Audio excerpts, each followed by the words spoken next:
Assalamualaikum warahmatullahi wabarakatuh. Dengan saya Evan Azari. Pada video kali ini saya akan membahas mengenai trace of process. Nah, jadi permasalahannya sudah terdapat pada gambar ini yang memiliki 3 proses, yaitu proses A terdapat address yang dimulai dari 5000 sampai 5011. Kemudian proses B yang dimulai dari 8000 sampai 8003. Dan proses terakhir yaitu proses C terdapat address 12000 sampai 12011. Nah, ketiga proses ini nantinya akan dieksekusi pada CPU. Dan setiap address pada proses merupakan instruksi yang berisi opcode dan address. Jika seperti itu, maka pada proses A instruksinya berjumlah 12, yaitu ada 5000 sampai 5011. Kemudian proses B 4 instruksi. Kemudian proses C memiliki 12 instruksi. Selanjutnya ini merupakan eksekusi pada 3 proses tadi. Yang pertama mengambil dari proses A, yaitu address 5000 sampai 5005.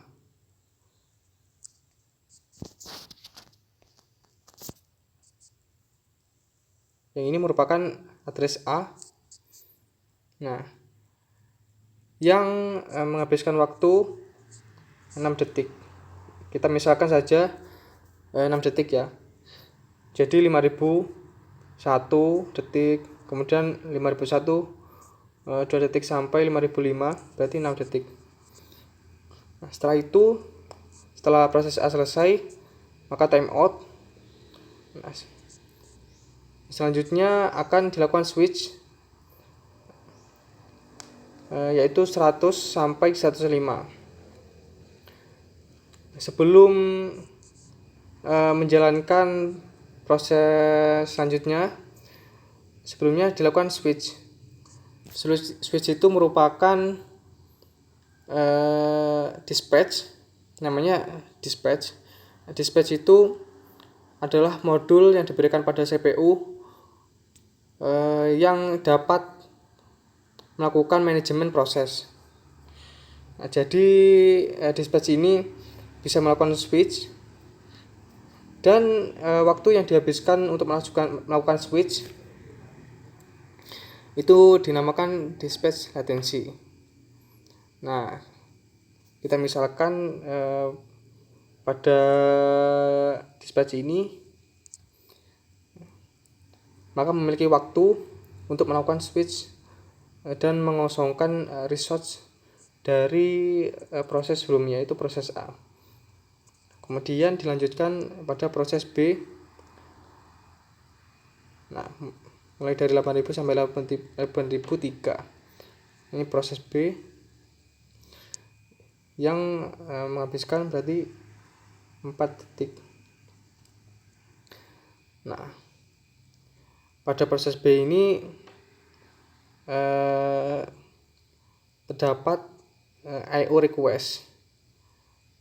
Maka proses akan dilanjutkan ke switch untuk melanjutkan proses C. Memang jika terdapat I/O request, maka akan langsung dilanjutkan ke proses selanjutnya.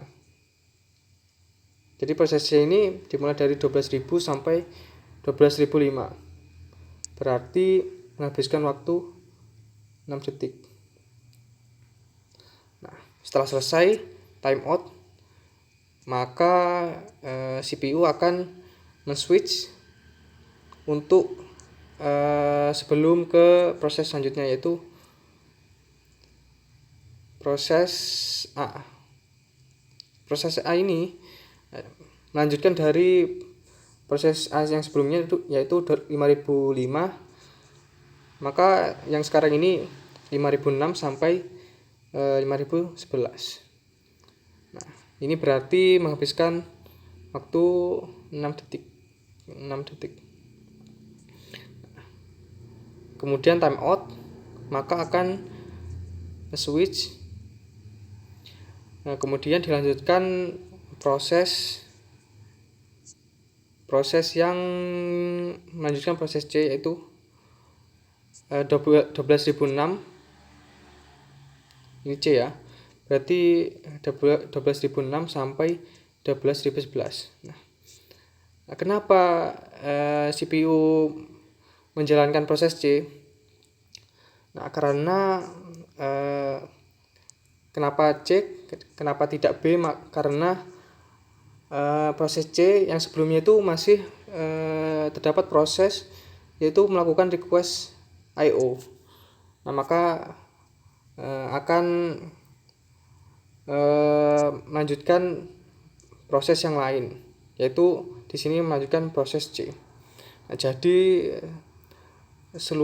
waktu seluruh yang dihabiskan untuk 3 proses itu, yaitu 6 ditambah 4 tambah 6, ya yang ini 6 ya, 6 tambah 6 berarti 6 kali 4 24 ditambah 4 berarti waktu yang dihabiskan yaitu totalnya 28 detik. Nah, jadi cukup sekian pembahasan saya kali ini, kurang lebihnya mohon maaf. Wassalamualaikum warahmatullahi wabarakatuh.